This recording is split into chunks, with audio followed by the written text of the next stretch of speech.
Okay, we're back.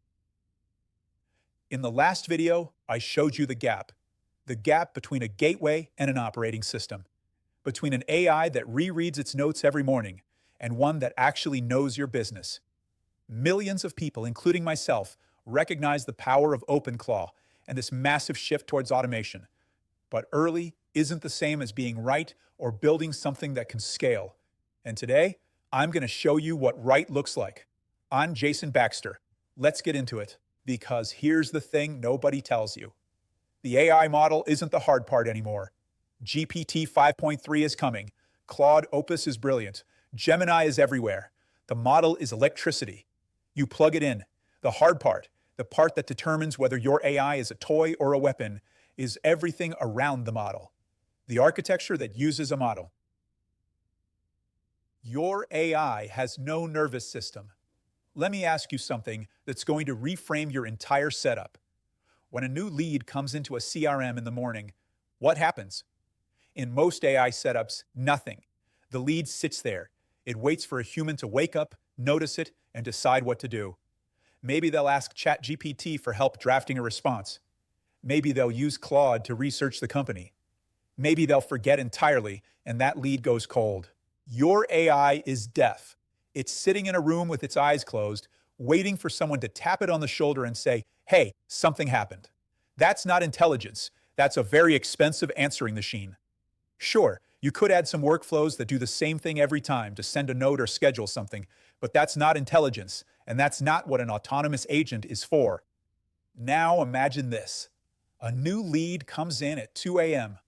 The system catches it instantly, not because a cron job happened to run, not because someone scheduled a check every 15 minutes or a basic Zapier workflow.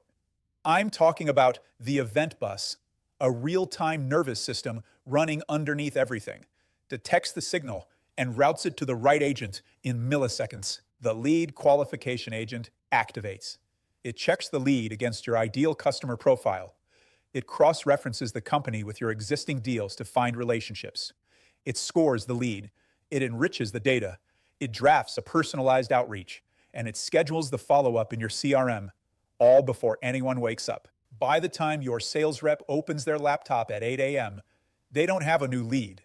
They have a qualified opportunity with a drafted response, a risk assessment, and 3 talking points pulled from similar deals your team closed last quarter. Here's your first aha moment. You've been building AI that responds to commands. You should be building AI that responds to your business. An event-driven architecture doesn't wait, it listens. And the difference between waiting and listening is the difference between a tool and a nervous system. Memory isn't a file, it's an architecture. Now that your system can hear, the next question is, can it remember? And I don't mean the way most people think about AI memory. Right now, if you ask your AI assistant what you discussed about pricing strategy 3 weeks ago, what happens? If you're lucky, it searches your chat history. If you're using something with persistent context, it reads a text file that someone or some compaction algorithm decided was important enough to keep. But here's what it can't do.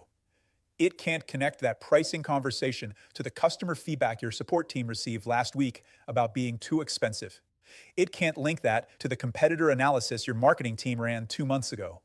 It can't find the pattern that every time you've priced above a certain threshold for companies under 50 employees, you've lost the deal. Why? Because each of those insights lives in a different brain. Your support AI has one context. Your marketing AI has another. Your sales AI has a third. They're 3 separate amnesiacs, each holding one piece of the puzzle, with no way to share. In the architecture I'm going to show you, memory isn't a file. It's a system. 5 structured types: conversations, facts, decisions, observations, and instructions. Each one embedded as a vector so you can search by meaning, not keywords. Each one scored by importance and tracked by how often it's accessed. And here's the critical part. Each one connected to every other memory in the system. That pricing conversation from 3 weeks ago is automatically linked to the customer feedback and the competitor analysis. Not because someone tagged them, because the system understands that they're semantically related. They're about the same thing, even though they happened in different departments, different tools, different weeks. Here's your second aha moment. Memory isn't about storing more information. It's about connecting information. A system that stores everything but connects nothing is just a very organized junk drawer. A system that connects everything, that's institutional knowledge. And that's what your competitors can never replicate. Your agents need a supervisor, not a prayer. So now you have a system that listens and remembers. But here's the question nobody asks until it's too late. Who's watching? Let me tell you a story. A company, I won't name them, deployed an autonomous agent to manage their customer communications. Smart agent, good props, proper tools configured. It ran for 3 weeks without a problem. Week 4, something changed. A model update shifted the tone slightly. The agent started being more aggressive in follow-ups. Then it started following up with customers who had explicitly asked to be removed from communications. Then it sent 17 emails to the same customer in 1 day. By the time a human noticed, they had 4 complaint tickets, a potential GDPR violation, and a very angry enterprise client who had been considering a 6-figure expansion. Nobody was watching. The agent was supervising itself. And an agent supervising itself is like a new employee who never gets reviewed. Most of the time it's fine, until the day it isn't. And the day it isn't costs you more than all the days it was fine. In our architecture, there's an independent supervisor layer. Not the agent watching itself, a separate system watching every agent. Think of it like air traffic control. The planes don't decide when to land. The tower does. If an agent gets stuck in a loop, automatically reset. If an agent burns through its cost budget, automatically paused. If an agent's behavior drifts outside its defined parameters, flagged for human review immediately, and there's a kill switch. One command, everything stops. Not just one agent, the entire fleet, instantly. Permissions aren't just what tools the agent can use. They're granular, role-based controls. Each agent gets exactly the access it needs, nothing more. Like how your phone doesn't let every app access your camera. The app has to ask. You decide. Same principle, applied to AI agents with access to your business systems. Here's your third aha moment. Autonomy without supervision isn't intelligence, it's negligence. The companies that will win with AI aren't the ones that gave their agents the most power. They're the ones that gave their agents the most structure. Freedom within guardrails. That's how you scale trust. One brain, not 10 tools. This is where the whole picture starts to click. Right now, most teams are running AI like this. Sarah in marketing uses Claude. She's built incredible prompts. She knows exactly how to get Claude to produce the perfect campaign copy. Her conversations are filled with context about your brand, your positioning, your competitive landscape. Mike in sales uses ChatGPT. He's got a system for analyzing deals, crafting proposals, handling objections. His AI knows the sales process inside and out. Rachel in operations uses Cursor and a bunch of automations. She's wired up your CRM, your project management tool, your vendor contracts. 3 smart people, 3 AI tools, 3 completely separate universes of context. When Sarah creates a new campaign positioning, does Mike's AI know about it? No. When Mike discovers that customers in the healthcare vertical respond better to ROI-focused messaging, does Sarah's AI learn that? No. When Rachel discovers a supply chain issue that might affect delivery timelines, does Mike know to adjust his promises to prospects? No. You don't have an AI strategy. You have 3 people with 3 personal assistants who have never met each other. Now imagine one brain, one shared context layer that every agent and every human draws from and contributes to. When Sarah refines the brand positioning, every agent, including Mike's deal analysis agent, immediately understands the new messaging. When Mike closes a deal and documents why the customer chose you over the competitor, Sarah's content agent uses that insight in the next case study. When Rachel flags a delivery risk, every outbound communication automatically adjusts. Nobody copied notes between tools. Nobody held a sync meeting. The system is the sync. Here's your 4th aha moment. You've been optimizing individual tools. You should be unifying intelligence. 10 brilliant tools that don't talk to each other will always lose to one unified system where everything connects. Every single time. Your data isn't just data. It's a moat. Now I need you to zoom out. Because everything I've just described, the event bus, the memory architecture, the supervisor, the shared context, they all produce something that nobody is talking about.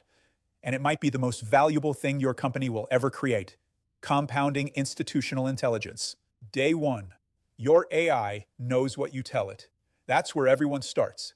But with the right architecture, something remarkable happens. Day 30, your system has processed thousands of interactions. It starts noticing patterns. Deals in the healthcare vertical close 40% faster when you lead with compliance messaging. Your AI didn't learn that from a training dataset. It learned it from watching your team work. Day 90, the connections multiply.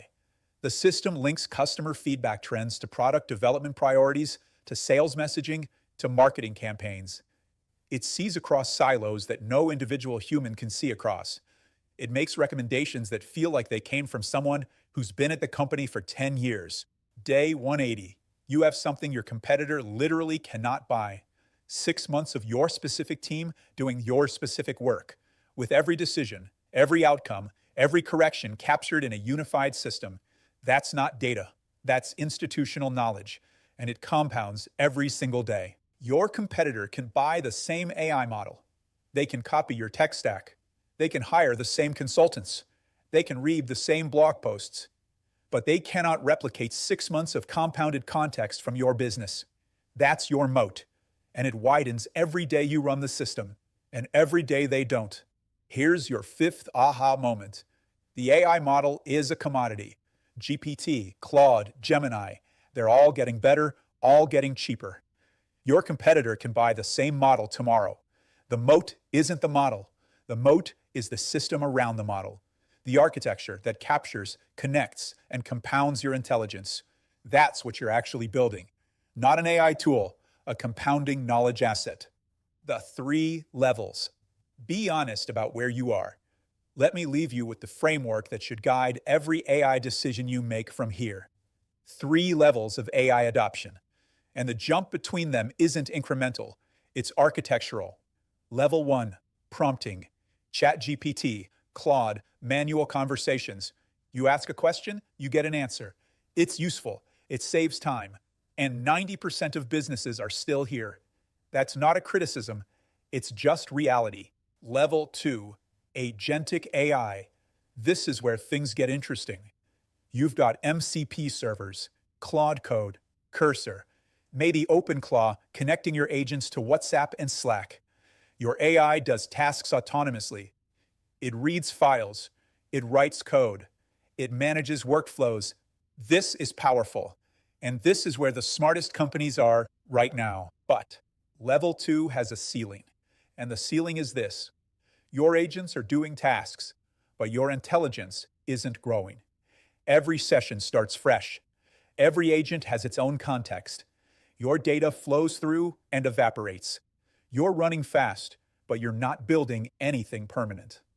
Level 3, agent operating system, unified runtime, shared memory across your entire team, supervised execution, event-driven reactivity, data that compounds. This isn't a better tool. It's a different category entirely. This is where your AI stops being something you use and becomes something that grows. The jump from level 2 to level 3 is the most important technology decision your company will make in the next 2 years. Because the companies that make that jump now, this year, this quarter, are building a compounding advantage that nobody can catch. Not next year, not ever, because compounding doesn't wait. OpenClaw proved the demand.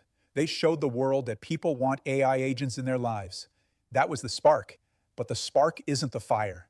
The architecture is the fire. And now you've seen exactly what it looks like. But here's the thing about architecture. You can draw it on a whiteboard. You could explain it in a video, and people can still say, that's just theory. That's just one guy's opinion. And what's happening now is exactly what I saw coming 2 years ago. Now the biggest companies in the world are proving every single point. Nvidia committed $26 billion. Harvard and MIT published research that should terrify every company deploying agents right now. And Perplexity shipped a $200 a month product that accidentally proved the ceiling we've been warning you about. Next video, I'm showing you all of it. The headlines, the research, the billions being spent. Because this is no longer my thesis. The industry just validated it. Subscribe, hit the bell, because that one changes the conversation and how the Agent OS architecture is free for everyone.